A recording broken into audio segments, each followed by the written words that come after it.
Hello and welcome friends. तो आज की इस नई वीडियो में मैं आपसे बात करने वाला हूं किसी भी व्यक्ति के स्किन या त्वचा के ऊपर एक्ने, स्कार्स और पिंपल्स हो गया है तो उसे ठीक कैसे किया जाता है। ठीक है, एक्ने, स्कार्स और पिंपल्स का इलाज क्या है, किन दवाइयों का उपयोग हम करते हैं, सारी जानकारी इस वीडियो में देने वाला हूं। ये जानकारी जो है वो हर व्यक्ति को होनी चाहिए, स्पेशली अगर आप एक मेडिकल प्रैक्टिशनर हैं या फिर से मेडिकल स्टूडेंट हैं। तो दोस्तों इन सभी दवाइयों का पता जो है वो आपको अवश्य होनी चाहिए। तो आप लोग वीडियो को अंत तक देखते रहिएगा और वीडियो में कुछ भी पसंद आती हो तो एक लाइक कर दीजिएगा, क्योंकि आपके एक लाइक से हमें काफ़ी सारा मोटिवेशन मिलता है। उसके साथ साथ चैनल पे पहली बार विजिट किया तो चैनल को सब्सक्राइब करके बेल नोटिफिकेशन पे जरूर कर लीजिएगा, ताकि फ्यूचर में आप लोगों को ऐसे ही इंफॉर्मेटिव वीडियो की नोटिफिकेशन मिलती रहे। तो सबसे पहले हम जानते हैं एक्ने के बारे में, मतलब कि मुहासे जो होते हैं वो क्या होते हैं। तो common skin condition date cause pimples, skin की जो कॉमन कंडीशन होती है वही पिंपल्स का कारण बनता है। और मेडिकल टर्म में एक्ने को हम वैल्गेरिस कहते हैं। ठीक है, जैसा कि आप यहाँ पे देख सकते हो। और एक्ने जो है या पिंपल्स कह सकते हैं कि कुछ इस प्रकार से हमारे स्किन पर जो है वो हो जाता है। चलिए अब हम समझते हैं पिंपल्स के टाइप्स के बारे में। पिंपल्स यहाँ पे जो है वो कितने प्रकार के होते हैं। तो सबसे पहला हो गया हमारा पर्पल्स। ठीक है, आप यहाँ पे देख सकते हो कि पर्पल्स पिंपल्स जो होता है वो कुछ इस प्रकार से ब्लैक डॉट डॉट टाइप का होता है। उसके बाद बैक हेड्स यहाँ पे कुछ इस प्रकार से आप लोगों को देखने के लिए मिलेगा स्किन के ऊपर। ठीक है, जिसमें थोड़े गड्ढे गड्ढे टाइप के भी होंगे। उसके बाद आता है वाइट हेड में क्या होता है ना कि छोटे मोटे स्पॉट्स आपके स्किन पर पड़ेंगे और उसमें वाइट वाइट सा जो है ना वो वैल्गेरिस भरा हुआ होगा। ठीक है, जैसे कि कुछ इस प्रकार से आप यहाँ पे देख सकते हो। और भी कुछ पिंपल्स के टाइप्स है, जैसे कि नोड्यूल्स। आप यहाँ पे देख सकते हो कि नोड्यूल्स पिंपल जो है वो कुछ इस प्रकार का दिखता है। छोटे छोटे डार्क स्पॉट्स जो है वो हमारे स्किन पर पड़ जाते हैं, दाने टाइप के पड़ जाते हैं नोड्यूल्स पिंपल में। उसके बाद पॉस्ट्यूल्स पिंपल्स आता है। ठीक है, आप यहाँ पे देख सकते हो इसमें जो है ना वो वैल्गर्स भर जाता है और छोटे छोटे डार्क स्पॉट्स टाइप के, मतलब दाने टाइप के बन जाते हैं। उसके बाद जो हमारा आ गया वो हो गया सिस्ट। ठीक है, ये भी पिंपल्स आप लोगों को पिंपल्स के टाइप में देखने के लिए मिल जाती है। पिंपल्स हमारे को क्यों हो जाता है, किन कारणों की वजह से जो है वो हमारे को पिंपल्स हो जाता है। ठीक है, इसके बारे में अगर हम बात करें तो कोई भी कॉस्मेटिक प्रोडक्ट आप यूज़ कर रहे हैं तो उसके वजह से भी आपको पिंपल्स हो सकता है। ऑयली प्रोडक्ट एग्जांपल में हम ले लेते हैं ऑइंटमेंट में क्या होता है, ऑयली होता है। ठीक है, आप उसे स्किन के ऊपर अप्लाई करोगे तो ऑयली प्रोडक्ट यूज़ करने के बाद भी आपको जो है वो पिंपल्स हो सकते हैं। डेली डाइट, आप जो डे टू डे लाइफ में खाना खाते हो, फल फ्रूट्स एनीथिंग, ठीक है, तो उसकी वजह से भी आपको जो है वो पिंपल्स हो सकता है। बैक्टीरिया की वजह से हो सकता है। डेड स्किन सेल्स, आपका स्किन सेल्स डेड कर गया तो उसके वजह से भी आपको जो है वो पिंपल्स हो सकता है।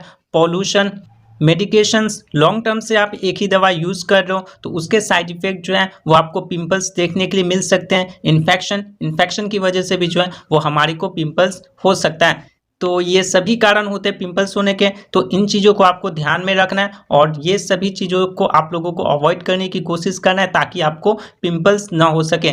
तो दोस्तों अब जानते हैं हम कि हमारे को जो है वो पिंपल्स शरीर के कौन कौन से पार्ट में हो सकते हैं, शरीर के कौन कौन से हिस्से पर पिंपल्स जो है वो हो सकता है। तो फेस, जैसा कि आप यहाँ पे देख सकते हो, फेस पे आपको पिंपल हो सकता है।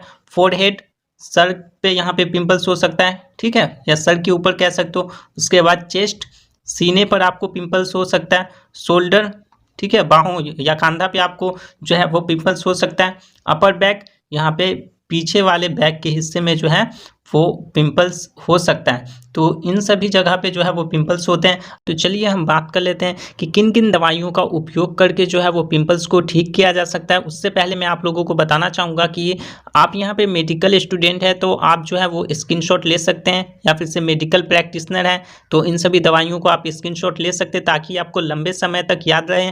साथ ही साथ इन सभी दवा में से किसी भी दवा का उपयोग जो है वो आपको खुद से नहीं करना है। डॉक्टर के प्रिस्क्रिप्शन या फिर से डॉक्टर के सलाह से ही आपको इन सभी दवा में से कोई सा भी दवा का उपयोग करना है। अगर आप खुद से किसी भी दवा का उपयोग करते हैं और कोई भी प्रॉब्लम होता है तो उसके जिम्मेदार जो है वो आप खुद होंगे। तो सबसे पहली मेडिसिन विटामिन ई कैप्सूल है और इसका डोज 1 कैप्सूल ओडी हम लेते हैं, यानी कि दिन में एक बार इसका डोज लिया जाता है और ये ई1 नाम से आता है। तो दोस्तों यहाँ पे एक्नी या पिंपल्स होने पर जो है वो विटामिन ई कैप्सूल का हम इस्तेमाल कर सकते हैं। चलिए जानते हैं नेक्स्ट मेडिसिन के बारे में। तो दोस्तों नेक्स्ट मेडिसिन हमारी एजिथ्रोमाइसिन टैबलेट है। दोस्तों यहाँ पे माइसिन लगा हुआ है, तो इसका उपयोग क्या होगा? बैक्टीरियल इन्फेक्शन के ट्रीटमेंट में इसका उपयोग किया जाता है। और ये कौन सी क्लास की मेडिसिन है? तो ये एक एंटीबायोटिक मेडिसिन है, ठीक है। मैंने यहाँ पे नाम से पहचानने वाले वीडियो में बता रखा है कि आप यहाँ पे मेडिसिन के नाम से ही पहचान जाओगे कि कौन सा मेडिसिन जो है वो किस काम में आता है। अगर वो वीडियो आपने अभी तक नहीं देखा है तो आई बटन में वीडियो की लिंक दी गई है, आप उसे सिंपली वॉच कर सकते हो इस वीडियो के सब बाद। और दोस्तों आपको मैं प्रॉमिस करता हूँ कि अगर आप वो एक बार वीडियो देख लोगे तो आपको जो है वो दवाइयों के बारे में काफ़ी सारी जानकारी हो जाएगी और आप भी दवा को देखते ही पहचान जाओगे कि कौन सी दवा जो है वो किस काम में आती है। चलिए अब हम जानते हैं एजिथ्रोमाइसिन टैबलेट के बारे में। तो ये एजिथ्रोमाइसिन इसका साल्ट नेम हो गया और एजीसी 500 नाम से ये आता है। और इस पे आप देख सकते हो आईपी लिखा हुआ है। आईपी का मतलब क्या हो गया? तो इंडियन फार्माकोपिया के प्रोसीजर पे ये मेडिसिन जो है वो बना हुआ है। दोस्तों यहाँ पे मेडिसिन के पैकेजिंग पर अगर आपको आईपी देखने के लिए मिलता है तो समझ जाना कि वो इंडियन फार्माकोपिया के प्रोसीजर पे बना हुआ है। उसके साथ साथ बीपी देखने के लिए मिलता है तो ब्रिटिश फार्माकोपिया, और यूएसपी देखने के लिए मिलता है तो यूनाइटेड स्टेट फार्माकोपिया के बुक के प्रोसीजर पर जो है वो बना हुआ है। अब बात आती है कि एजिथ्रोमाइसिन टैबलेट का जो डोज है वो हम कितना ले सकते हैं।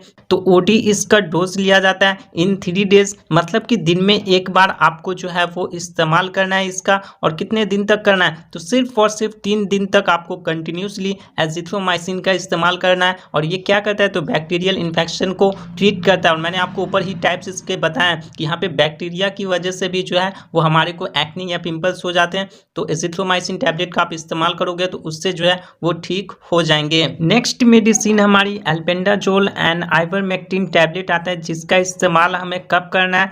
तो एक टैबलेट दूध में चीनी के साथ रात में सोने से पहले आपको ये खाकर सोना है, ठीक है। और इसका उपयोग जो है वो हफ्ते में एक बार करना है। यहाँ पे डेली इसका उपयोग नहीं करना, हफ्ते में एक बार इसका उपयोग करना है। दूध के साथ चीनी में रखकर जो है, ठीक है, एक टैबलेट हमें इस्तेमाल करना है। किसका करना है? तो एल्बेंडाजोल का हमें उपयोग करना है। चलिए जानते हैं हम अगली मेडिसिन के बारे में। तो दोस्तों यहाँ पे मेडिसिन तो नहीं है, ये एक प्रकार का शॉप है जो कि एंटी एक्नी, एक्नी का मतलब आपको पता ही है मुहासे या पिंपल्स, और एंटी का मतलब पता ही है, मतलब कि मुहासे के अगेंस्ट, ठीक है। एंटी का मतलब होता है अगेंस्ट, मुहासे के अगेंस्ट जो काम करता है उसे ही हम लोग एंटी एक्नी या एंटी पिंपल्स कहते हैं। तो यहाँ पे एक्नी एड करके एक बार आता है जो कि शॉप होता है, तो इसका इस्तेमाल आप कर सकते हो डे टू डे लाइफ में, जिसकी वजह से भी आपको काफ़ी राहत देखने के लिए मिलेगी और पिंपल्स जो है वो यहाँ पे ठीक हो जाएंगे।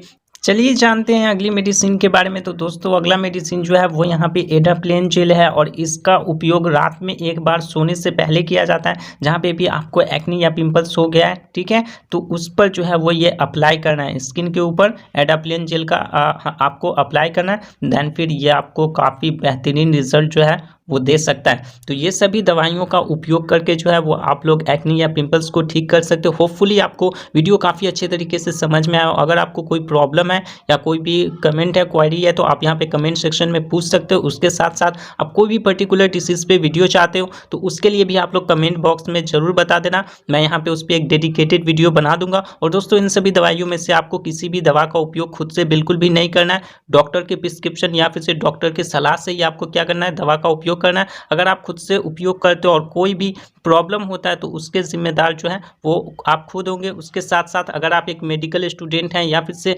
मेडिकल प्रैक्टिशनर हैं तो होपफुली आपने स्क्रीनशॉट ले लिया होगा या नोट डाउन कर लिया होगा, ताकि आपको फ्यूचर में लंबे समय तक याद रह सके।